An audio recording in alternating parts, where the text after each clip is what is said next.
Live from Studio B at the TWRA headquarters in Nashville, Tennessee WildCast is on the air with your hosts, Doug and Jason. All right. Hello, everybody, and welcome to this edition of Tennessee WildCast. I'm Jason Harmon, and we have Mr. Doug Markham here to my right, and to my far right, Mr. Frank Fiss, our fisheries chief. Glad you're here with us. Thanks. No, you're thrilled to be here to talk about this subject today. We're going to be talking about some fish. You know, there's a little bit of fish. So many good things to talk about, and every now and then there's things that aren't so good to talk about. And that's what we're going to talk about today, one of those not so many good things. And Frank is the chief of fisheries here at TWRA, Tennessee Wildlife Resources Agency. Was assistant before that, and something else before that. But he's been in fisheries a long time. Frank's gonna give a presentation pretty much for this show. We know that a lot of you can't go to the Enoch building this week in Henry County to see the live presentation where Frank and Tim Broadbent, biologists over in Region 1, are going to be discussing the Asian Carp issue, among other things, on Kentucky and Barkley Lakes, Lake Barkley. But we thought we'd get Frank in here and let him show at least an abbreviated version of the presentation so that many of you can see what all the folks that gather there are going to see. And then we can go in more later. I think maybe also Amy, we're not going to be able to get there probably, but Amy, I think our Region 1, because you've seen Amy a time or two, Snyder, I believe she's going to be there and you can get a little bit of live stuff for us. Yeah, she was on the show a couple of weeks ago and did a great job, and you're going to see her face on this show more often. She's going to help us out, do some hosting. We're going to be out in West Tennessee all the time and trying to get this information out to you. But a very important meeting coming up this week, and we want to preview it for you. There we go. All right, Frank. Asian Carp, let me ask you a question or two about them before we start showing your presentation. Sure. How long have they been here? I mean, this isn't just happening. They didn't start a couple of days ago. Well, the Asian carp came in the 70s when they first were brought into the country. But, as far as the Tennessee problem, it's been a national problem. We're at, in the late 90s, we started seeing them in the Mississippi River in pretty good numbers. And then it was really late, 2010-ish, 2011, when after the big flood, we started seeing a lot more of them in the upper system. So they really got established around that time. Okay, don't want to mess up your presentation, so if I'm getting into it without, no, that's all right. You can stop me. I'm just going to ask about the fish itself. We're assuming everybody knows Asian carp now, what they are, but there's 4 different kinds, and this is on our website, by the way. Some of these fish, and the updated website at tnwildlife.org, you can learn a lot about Asian carp, but there's 4 different kinds, and then there's some that are worse than others, right? Well, yeah, we don't know how bad all of them could possibly be, but there are 4 species that we're calling Asian carp, and not to be confused with the old common carp, which is not native, and it's actually like a Eurasian fish. But they've been here a long time, and they're not near the concern that these new invaders are. And this this presentation I'm going to give is just kind of an overview. It really is important for everyone in the state to understand, not just people on Kentucky Lake, because this is a fish. All these species have the potential to come to East Tennessee over time. Just over that river system. If we don't expanding that range. If we don't keep them in control, we'll talk about how we're trying to do that. Okay, yeah. So yeah, folks in East Tennessee, watch it, because if you look at the map on the website, you'll see where they have already expanded, and you guys are trying to figure out if they're reproducing or just coming up from the Mississippi. Is that right? Well, yeah. Unlike a lot of the fish populations we work with, migration is a big part of this, because they're coming through the dam. They're coming through the locks at the dams, and we know other fish do that, and they go both ways. They'll go through the turbines and through the gates at high flows. But having a fish that does it comes in great numbers through the locks is not something that we're used to managing. Okay. So all these fish that we're seeing in Kentucky Lake now, they were spawned somewhere in the Tennessee Cumberland system, maybe lower system near the Ohio, but the potential for them fish to swim up and keep adding to the population is great compared to what we've seen with other species. Okay. All right. Are there any benefits here? I mean, any benefits that's good to our native waters? No. Okay. They eat good.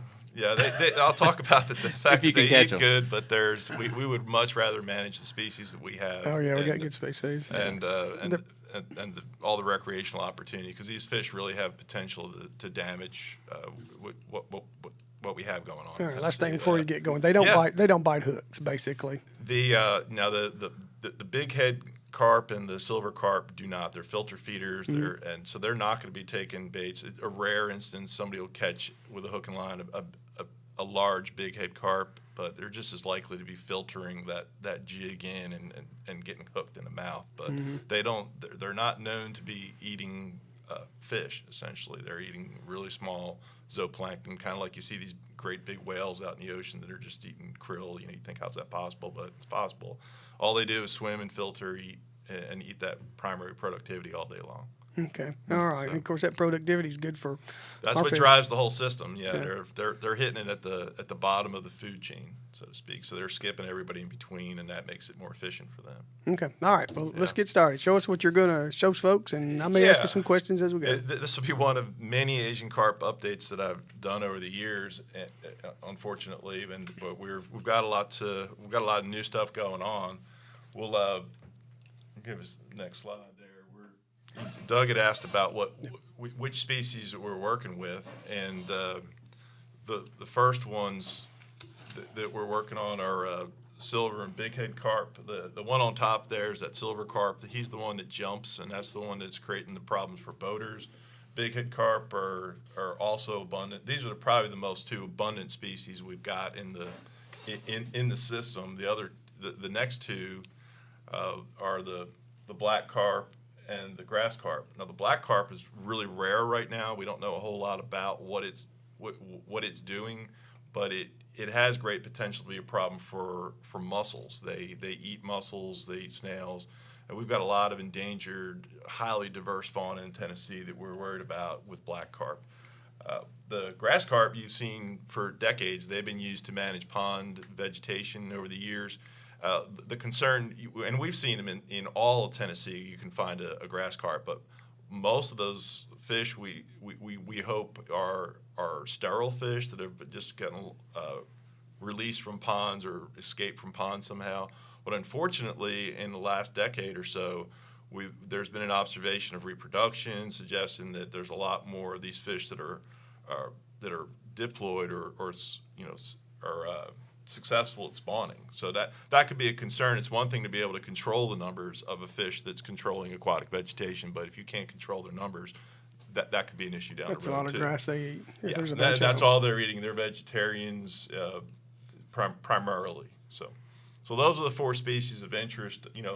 Why are they a problem? We've already alluded to this a little bit. The fact that they're feeding at the bottom of the food chain, they have the ability to upset the ecosystem in all these systems, and they create a hazard for boating people that are trying to just even launch a boat, let alone go down the lake. If these things jump in your boat, they can cause a lot of damage. If you're doing any speed at all, and you get hit by a jumping silver carp that might weigh 10 pounds, you can do serious damage. And to yourself. It almost seems like something you'd laugh at until you start seeing it happen. I think there's actually been people hurt. Oh, I'm sure there are. Yeah. Yeah. And did they all four jump, or is there one or two? It's only the silver carp that jump. Do they know why? We don't. We do know that they're pretty sensitive to sound and a lot of vibrations in that. Yeah, that's when fish are feeling sound or vibration. They all act differently. Well, this particular species tends to get pretty agitated and jump. And I personally think it's got something to do with how shallow the water is and how many carp might be in that area. I think if there's just one or two, they probably don't need. If they're looking for space to move around, and they just jump out. But we don't know. We don't know how they jump. I know on the website you do. Bobby went out. I think it was Bobby Wilson went out with Bill Dance, 15 years ago, and they're making light of it there. I mean, it was a serious problem then, but there's fish jumping and Bill's catching them with his hat and stuff. But they're like 5-inch fish. Yeah. You imagine those times about 10 or 15, and it could be pretty bad. Yeah, you know what it's like when you get a big fish in your boat when you're fishing, and maybe you don't, Doug. And they start flopping around and they're breaking gear. Well, it's one thing if you're prepared for it, but if you don't, if you just all of a sudden have a fish, you can mess up a lot of your gear in a hurry. And most importantly, you'll be concerned about somebody getting hurt. So if you get in an area that you see a few jumping, if you go slow and get out of that area, or you're liable to have more of them jump. It might be a good idea for all those bass fishermen to wear those helmets in the winter to wear them in the summer. Well, the guys that work on these in even higher abundant populations actually put cages up around their They do. their console and particularly the throttle, because if that fish jumps on your throttle, all of a sudden it puts you in forward if you're not clipped in properly, and you could have that boat run up on shore. Okay. And that's happened. And it's for real stuff. Seems really odd, but for real. Yeah. Yeah. So, just, the economic impact of boating and fishing in Tennessee is, I think it's like 2-point-something billion each of those. So you're looking at roughly around $5 billion industry that's at risk here. So. Okay. So that's why it's a problem. And just to reiterate what we talked about earlier, these carp are coming through the locks. That's their main mode of transportation. They've come from the Mississippi River. The Kentucky lock at Kentucky Dam is one of the most heavily used locks, certainly in the Tennessee Cumberland system. And you can see this map here is showing kind of a blood red river system on the west. That's the Mississippi, Ohio, and Illinois, I believe. And then those are areas where you have presumably reproducing populations every year of all four of these species. It would be very hard to control that population. There's no silver bullet yet that can take out these fish at such a great scale. Yeah. We see a lot of Facebook suggestions on what can. Are any of them realistic, Frank?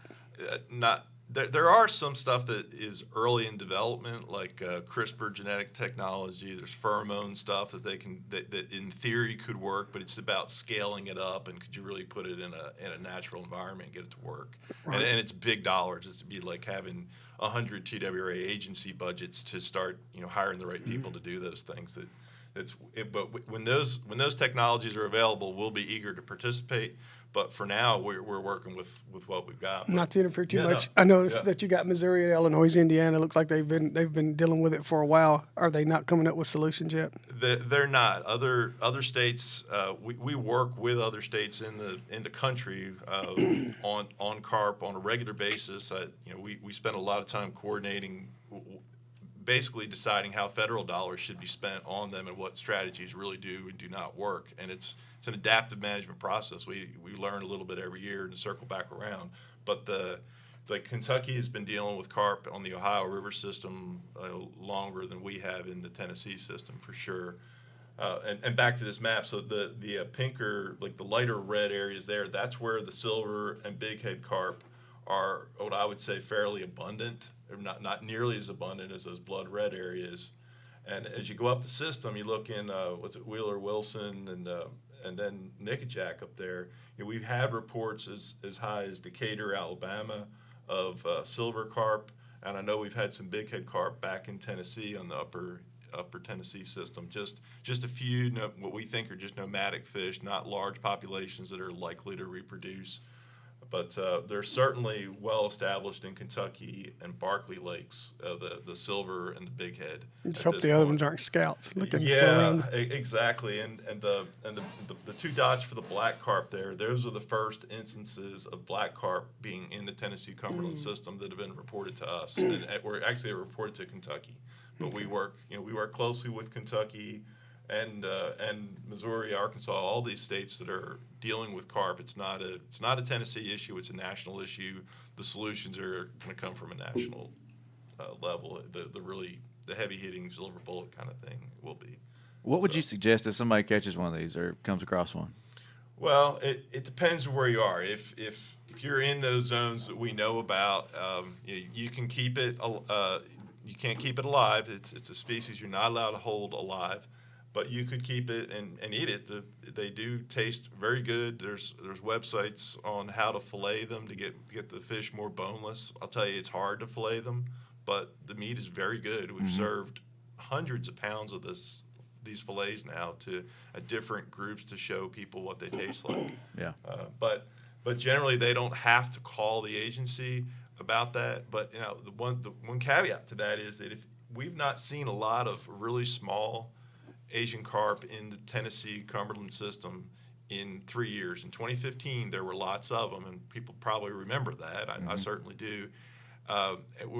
We need to know as early as possible if people are catching small Asian carp, because at that time we're going to want to get our media, you guys, on it to remind people to not move these things as bait. And we'll Right. talk about that in a bit. But Okay. but other than that, now if you're in East Tennessee and you got something that looks like a fish you're not familiar with, at any time call one of our offices. Take a good picture, not a bad picture, a good picture. Good picture, really. And even better, Multiple pictures. Yeah, even better. Put it if it's it's a small fish. It's most likely going to be something.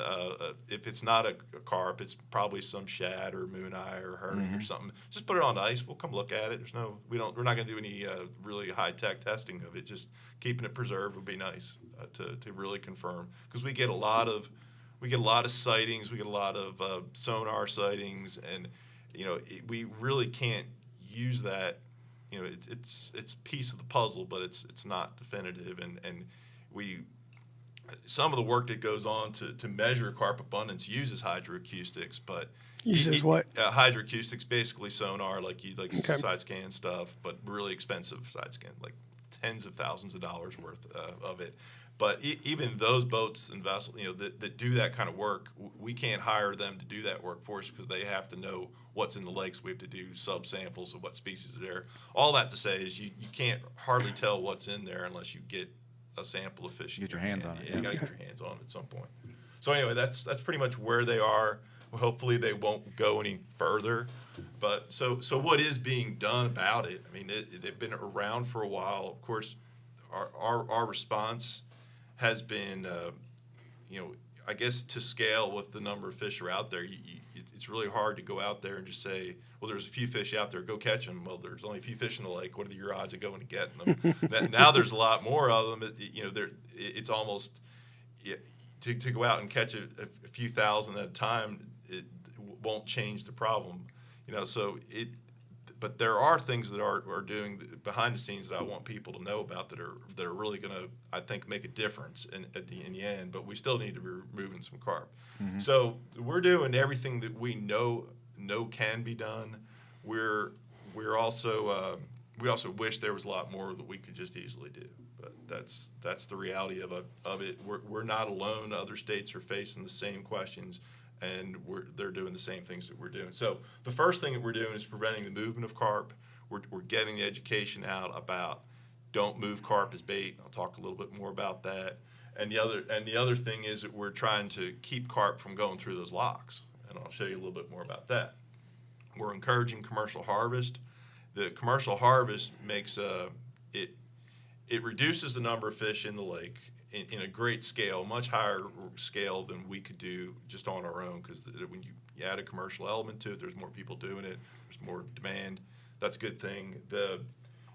Not only is it reducing the numbers of fish, but it's reducing the likelihood that fish go upstream, and that's important in that control aspect of it. We're talking about a lot of nets in the water. Is that right? Yeah, the commercial fishermen use gill nets to catch carp. They're a different gill net than they would normally use. They're a bigger mesh than some might normally use, and they're definitely a thicker mesh that won't get tore up. These carp are very powerful animals, and if they use their old gill nets that they might use for catfish or something else, they would get tore up, and they would hundreds of dollars at a throw if you get your nets tore up. Okay, and if you're catching successfully, you're going to get a whole bunch of these things in one of those nets. Yeah, I mean the typical catches that these guys are doing, that they have days where they don't catch anything, just like everyone else fishing, but they can have a 10,000 pound day. It's not every day, but they do. So. Okay. So anyway, we're encouraging that, and we're also working with that industry. We've had some small grants available to the industry to beef up their infrastructure so they can harvest more fish, and we're going to be we're hoping to do more of that. We're also monitoring the abundance and movement of carp. We need to know where they are in over time.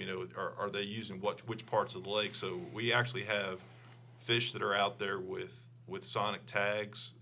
This is the kind of work that we're doing when we're not just taking carp out of the river. It's more important to have strategy to know where the carp are, where they might be using areas for spawning, and how they're using, most importantly, how they're using the dams. We know they're going through the locks. That's obvious, but are they going through all at once, or are there certain times of day that they're more likely to go through the dam, certain times of the year? if we know these things, maybe we can work with the Corps of Engineers that manages navigation through locks to tweak the system a little bit, so to speak, to minimize it. We don't know that we can yet, but without that information, we will never know. And there's also barriers that I'm going to be talking about that we need that information for too. So we want to know how many are out there with the abundance too, because when we're asking for federal dollars or we're managing state dollars, we want to show that we're making a difference. So we have to measure what's out there, and that's part of what we're learning how to do. We don't know how many carp are out there.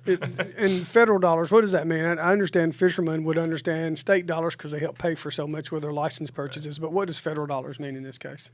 Again, the Asian carp is a national problem. Mm-hmm.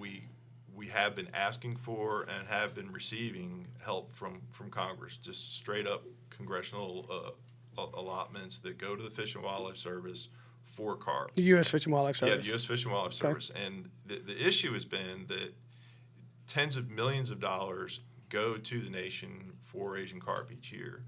The problem for us is that a lot of that, like 90% of that money, is going to preserve the Great Lakes. You might have heard about the big barrier in the Chicago Causeway, or the Chicago Waterway, and other projects like that associated with the Great Lakes. By the time that money gets to the Ohio River Basin, which Tennessee Cumberland is part of, we're only seeing about $2 million of that across that whole basin. And Tennessee Wildlife usually comes away with about anywhere from $150,000 to $200,000 a year to do. Not all that it's much. not a lot of money, but it's understood that this is an interstate problem. This is a problem that is going to need more help before it's over. And when I start talking about the barriers that we're interested in, the price tag goes up on these things to millions per location, and that's what we're asking for. So that's where we're putting a lot of our effort into getting the groundwork done so that we're prepared and can be successful at getting federal dollars for these problems. So, Okay. And this goes, and along with that, we're going to D.C. annually with to lobby for funds to get more dollars to come to the rest of when we go to D.C., we ask for money for the rest of the Mississippi Basin instead of just those states that are protecting the Great Lakes. Are you getting help from any of your Tennessee legislators? They've been very receptive when we go. The nice thing about going to talk about carp at any meeting, I've yet to see people that are for carp. It's not like we have a conflict, so they understand the problem. We always get support. We've yet to get a champion that wants to really get more money for us, and that's what we need. There are certain legislators that support the Great Lakes very well. And we need some sort of a southern champion, so to speak, for that. Okay. So we need somebody to take the next step on that. And all those federal workings is kind of new to me. I don't know how all that works, but I know they've been very receptive when we go and explain what's going on in Tennessee. So, okay. All right. More trips to Washington. Yeah. But it's okay. But and it may not just be me. There may be some language. There are some opportunity for the public to get involved down the road. If we get a piece of legislation that needs public support, surely I hope that everyone will take the time to show that they support that sort of thing. Sounds good. Yeah. Excellent. So I was talking about, how are we keeping carp from moving? One of the messages that we've been hammering pretty good lately, every year in the fishing guide, we talk about not using carp as bait. We show where they are. We show how you can tell them different from shad. We have these signs up that are listed. I see them everywhere. That are posted up at places where you could probably catch an Asian carp and not know it. Mm-hmm. How's that possible? You look at this image to the left here. That's a mix of threadfin shad and silver carp, and you'd have to really be paying attention that day to know that you have a silver carp in there. They're here. Like that's probably one. That one for sure. Can you show him? Hold on a minute, Frank. Try that again. There you go. These guys here, but not, that's a threadfin, that's a threadfin, that's a threadfin. I mean, they're a little different in size in this, but it would be so easy to mix this up. Show the next slide there, okay. Jason. I mean, here's maybe a size fish you might use for striper bait. There's a silver on the bottom, and there's a gizzard shad on top. it wouldn't be hard to make that mistake. Not a problem. And we really want to remind everyone you're not allowed to carry live carp, live Asian carp. They're all banned for live carry. You can carry them dead for bait. And be really careful when you're collecting fish, particularly out of Kentucky Lake, Barkley, Old Hickory, Cheatham. You don't want to be the guy that gets a mess of these and drops them in Priest. So the best practice is probably just to not do it. Yeah, well, if you're go buy your bait from a store somewhere. That would be safe for sure. Yeah. As a fisherman who's worked with a lot of fishermen out there, they're going to throw their nets and they're going to catch their bait. Yeah. And they're going to go use it. But just a lot don't of move them it. Do use it Just dead use it there. If you can use it there is good. Yeah. If you can use it where you collect it, that's always the best thing for Right. any bait. And it's probably the best fish bait. But this is a message that we've got to get out, and we need compliance on this message. If you want your fishery to stay good, do it. Yeah, I feel like there's enough people concerned about this that they should take the time and think about what they're doing. I mean, there's probably some that don't fish that water very often and might move it not knowing, but the ones that are in the loop, that's right. The problem is it only takes one. I mean, if you had a dozen or 2 dozen of these things get loose, you could have a population. And even in a lake like Priest, they need headwater rivers to spawn in. Well, you got the East Fork, West Fork. Probably wouldn't be ideal. Here in Middle Tennessee, Perseverance Lake. It probably wouldn't be ideal every year, but it could be ideal one year, and that's all you need. That's all it would take. Yeah. So, and that's why I was talking about making sure we know if people are seeing small fish, that they'll probably be potentially the first to detect them. We might detect them before them, but there's a lot more people out throwing on the water. You can look at these for a minute and tell which is which. It's not, but the problem is you're working hard with a net and you're dumping in buckets and you don't really pay attention to that stuff. It looks like a shad. Yeah. You can. There's all your gizzard shad and your threadfin shad are always going to have that dorsal, like that real wispy fin, or the thread fin. That's why they're called thread fin. That little thing that hangs over off the dorsal, but you can't see it in that picture though. Yeah. But anyway, so I just want to make that known. The other thing that we're working a lot on, this is where a lot of the money's going right now, into reducing lock movement. All the sonic tagging that we're doing on carp. We've got over 100 fish out there tagged, and we've got transmitters that are passively. They're just little posts that are up and down the Tennessee River into Alabama. We're working with the other Mississippi and Alabama on this. We have. If fish move up and down the river, we know that they have moved, these 100 or so that are tagged. And that will tell us, again, how and when they're using the lock. So there is technology to put barriers up to stop these carp. We talked about how they're sensitive to sound. Well, we use sound against them in this case. So imagine this red dash up here would be a barrier. Underwater, you could totally navigate over it, obviously, because it's a navigation lock. So you wouldn't see it or hear it as a person, but it would be underwater, and it's supposed to scare the fish away. That's the slide on the left there is supposed to be a big speaker scaring. And there's a little bubble curtain, too, that helps attenuate the sound to keep fish away from that area. And these sound systems have been tested for carp in more controlled environments, but they've never been tested in a place where we have in a natural, real environment where there's actual locks being used.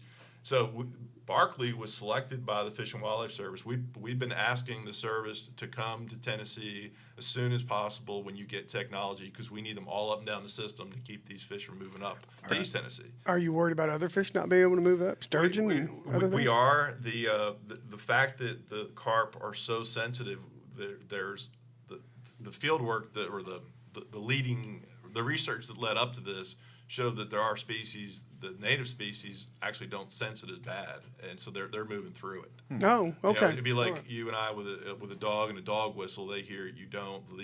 These carp species are built a little differently, and that question will be addressed too in the process. They'll be looking at native fish over time.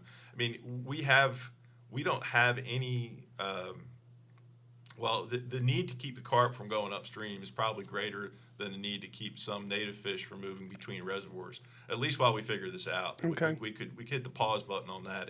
most of the species that needed to go between reservoirs have stopped doing it years ago when the reservoirs were built. They don't have that opportunity anymore. So anyway, that's an issue that does come up, but it'll be addressed in its due time. The most important thing is to decide whether or not this works, and that's why they went to Barkley Lock. There's lots of carp there. It's a good place to test it.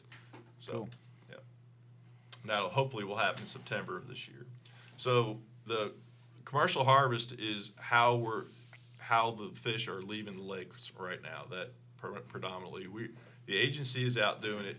Our monitoring that we do, but we don't take carp in great numbers at all compared to what the commercial fishermen are doing. We kind of want a different look at it anyway. We don't want to catch. We kind of want a broader look, and whereas the commercial fishermen are focusing in on just where their catch is going to be in the next few days. But about the commercial harvest, if you're not familiar with it, we have commercial fishing in Tennessee. If you don't know that, we've got lots of commercial fishermen. Not many of them are carp harvesting yet, but there are markets for carp. People are eating silver and bighead carp. They taste great. Their markets are being developed. The demand in these markets has been increasing, and we've been helping in that in providing a grant or two, but we're eager to do some more incentives to really pay out so that commercial fishermen make a little more money each time they catch a pound of carp, and even the buyer gets a little money each time they process and deal with the carp and get it to the next level. We want that industry to grow, and hopefully they'd be self-sufficient in some time.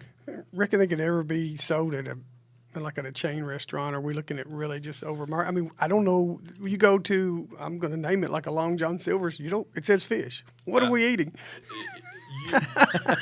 Yeah, it'd be very easy to imagine fish sticks. Yeah. I mean, how many schools are eating fish sticks today? Kids love them. I mean, it's good. Carp is good. I'm one of them that's had them. Yeah.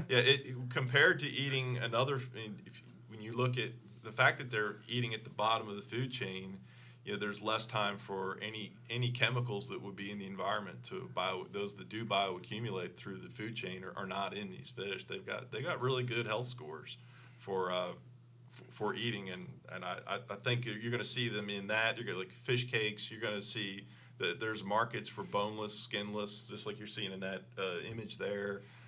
If you fry it, it's good. I haven't baked it yet, but I'm sure if you did that right, it would be good too. So, and there's a lot.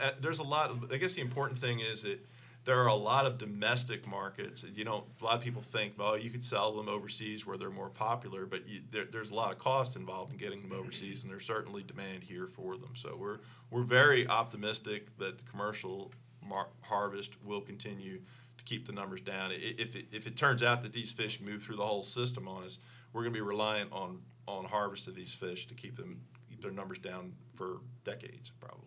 Okay. All right. And you may get into it, but there's a chance that they could be used for cat food, dog food, all that kind of stuff.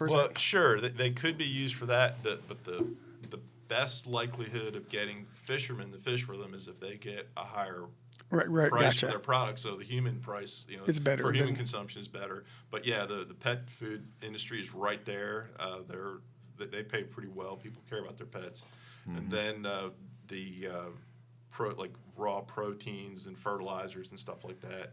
That's another market that doesn't pay near as much. So that would be that's not as likely to get the fish harvested out as aggressively. Unless they scale up appropriately near it. But they could be doing that on the Mississippi River right now, and nobody's doing it in Tennessee anyway. There are places that will take that product, but they're only going to give you, like less than 10 cents a pound for it. And we want fishermen to be getting at least 20 cents a pound to make it worth their while to handle these fish. If you've never been, if you've hung in here and you've never been, listen to this, and you've never been around a commercial fisherman, they work really, really hard. What they do is really hard, and it's rough on the body, and it's early and it's late. And once you get to all the fish in the boat, you still got a long way to go before you're done for the day. So they need to get that bang for the buck. That's right, and it's not like if they're fishing for catfish or something else where they're getting more per pound and they can handle a lesser volume load and make the same amount of money. If they have a 10,000 pound fish day, that person and their helpers have picked up and put down 10,000 pounds of fish that day. Wow. That's yeah, a that's long a lot. day. Yeah. So yeah. And thought about it even like that. People that want to do this don't want to do it. And I certainly wouldn't want to do it for 8-10 cents a pound. You want to make it worth your while. So.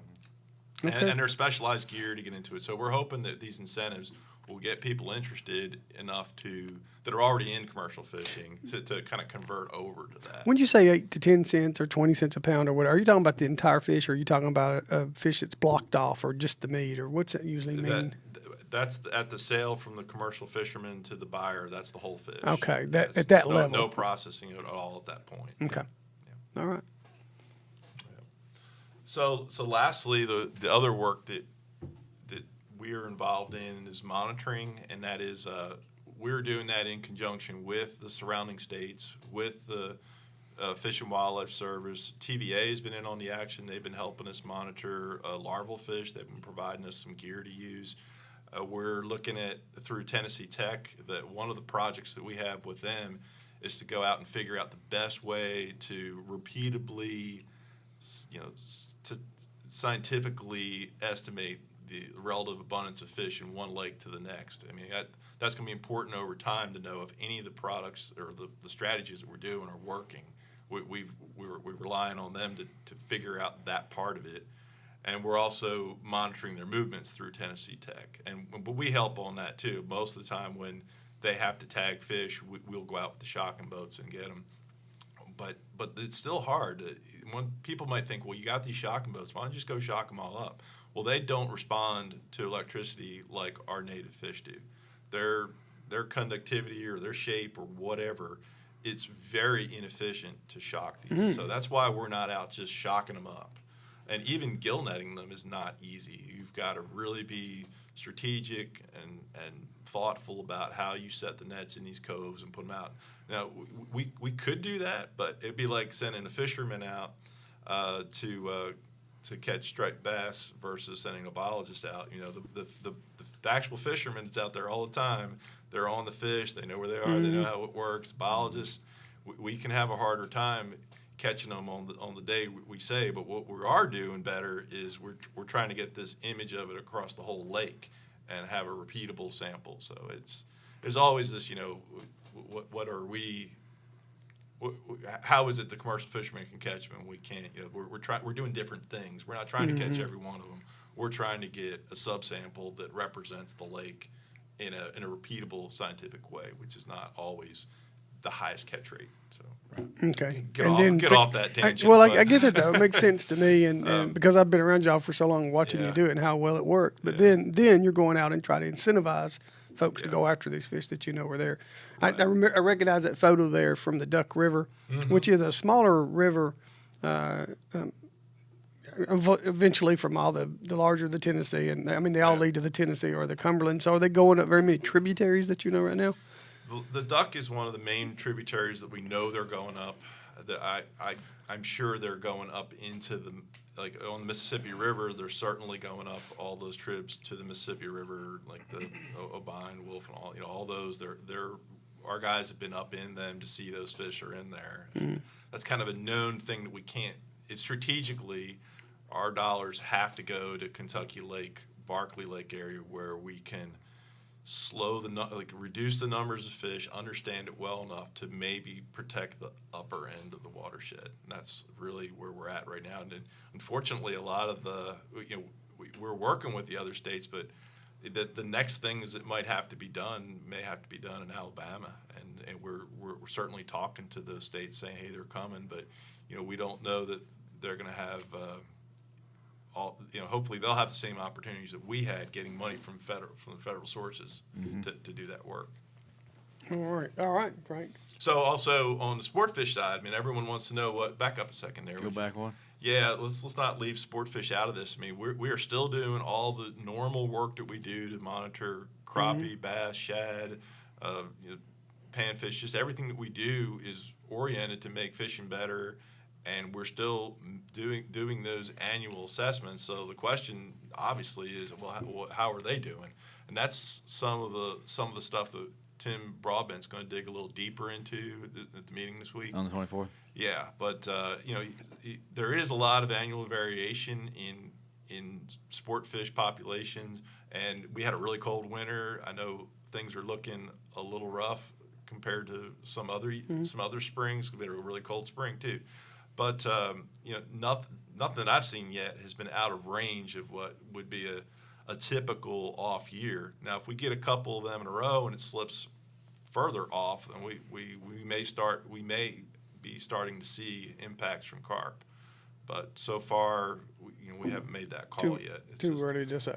Yeah, and I'm not saying it's been a great spring to fish. I'm just saying it's too early to say what the cause is. It may seem just so obvious, but to some to say, well, there's carp there, it has to be that. But we see this across the state. You can have a bad couple of years on any lake that has carp or not. Yeah, so it's really hard to tease this stuff out. I've been here a long time. Before Asian carp was a big deal, and I've seen fishermen get mad at bad years on lakes, and then a couple years later, they're having some of the greatest years they've ever had. So, Yeah. I mean, lakes just cycle Yeah, sometimes, which is not to say, like you said, it might be an issue. Yeah, It might not be. and really, these carp have been in there for a while, but they haven't been very successful at spawning.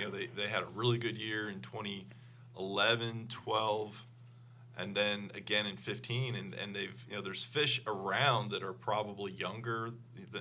Most of the fish out there are 3 years old from that 2015 year class, but there's other fish that have migrated in, but those fish are now those 3-year-old fish are now reaching maturity.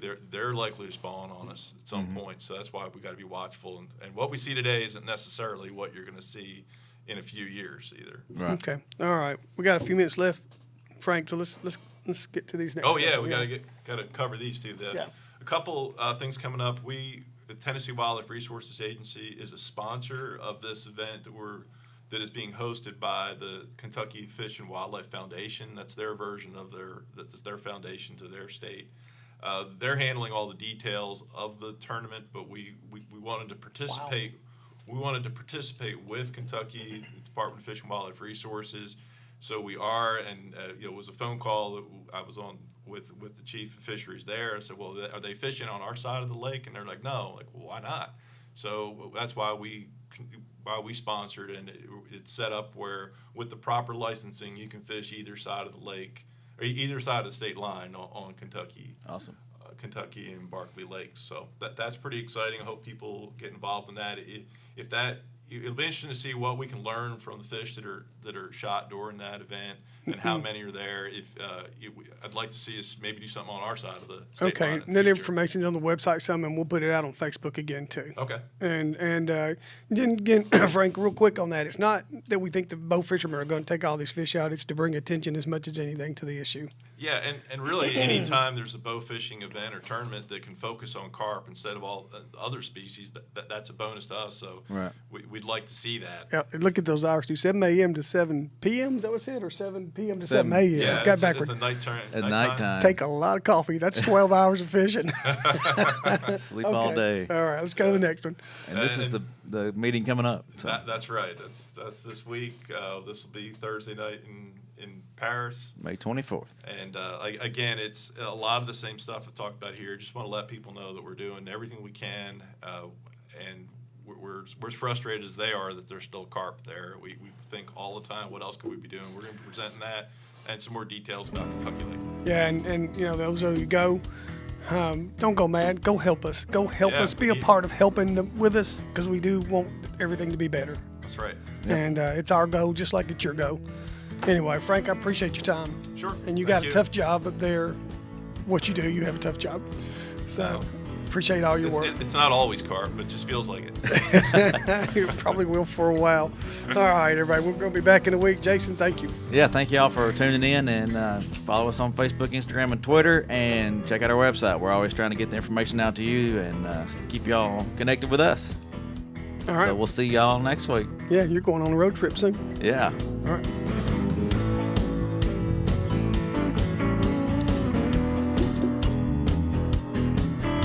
Thanks for tuning in. Stay connected with TWRA by visiting our website at tnwildlife.org and follow us on Facebook, Twitter, and Instagram.